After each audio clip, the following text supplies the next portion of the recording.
Hello friends, Joker Plus அப்படின்னு ஒரு effect இப்போ நம்ம பார்ப்போம். ஸோ இதில் வந்து 6 கார்டு இருக்கு. Spectator select any one number between 1 and 6. Say for example 4. 4 select பண்ணாங்கன்னு வச்சுடுவோம். 1, 2, 3, 4. ஸோ 4th கார்டு எடுத்து நம்ம தனியாக வச்சிடறோம். 4th கார்டு தனியாக எடுத்து வச்சிடறோம். இதை நல்லா அப்படியே மிக்ஸ் பண்ணிக்கிறோம். இது எத்தனை முறைனாலும் நம்ம நல்லா அப்படியே மிக்ஸ் பண்ணிக்கிறோம். ஸ்பெக்டேட்டர் செலக்ட் பண்ண கார்டு என்ன கார்டு டர்ன் பண்ணி பார்த்தோன்னா ஜோக்கர். ஸோ ஜோக்கர் செலக்ட் பண்ணதுனால JOKER அப்படின்னு நம்ம ஸ்பெல் பண்ண போகிறோம். JOKER.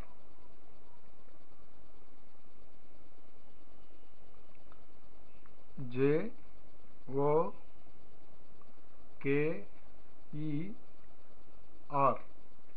ஒரு கார்டு எலிமினேட் பண்ணிட்டோம். JOKER.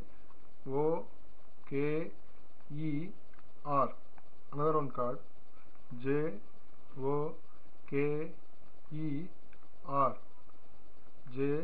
JOKER. ஸோ 4 கார்டை வந்து நம்ம எலிமினேட் பண்ணிட்டோம்.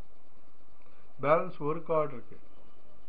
அது என்ன கார்டுன்னு டர்ன் பண்ணி பார்த்தா that's also a joker. அதுவுமே ஜோக்கர் கார்டு தான்.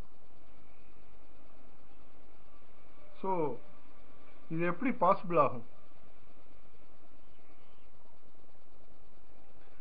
6 நம்பரில் ஒரு நம்பர் செலக்ட் பண்ணாங்க ஸ்பெக்டேட்டர்.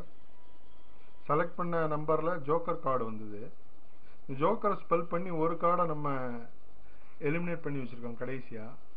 அந்த கார்டும் ஸ்பெக்டேட்டர் செலக்டட் கார்டும் மேட்ச் ஆயிடுச்சு. ஸோ ஒரே ஒரு பாசிபிலிட்டி தான் இருக்குது. இது எல்லாமே வந்து ஜோக்கர்ஸாக இருந்தால் இது பாசிபிள் ஆகும் இல்லையா?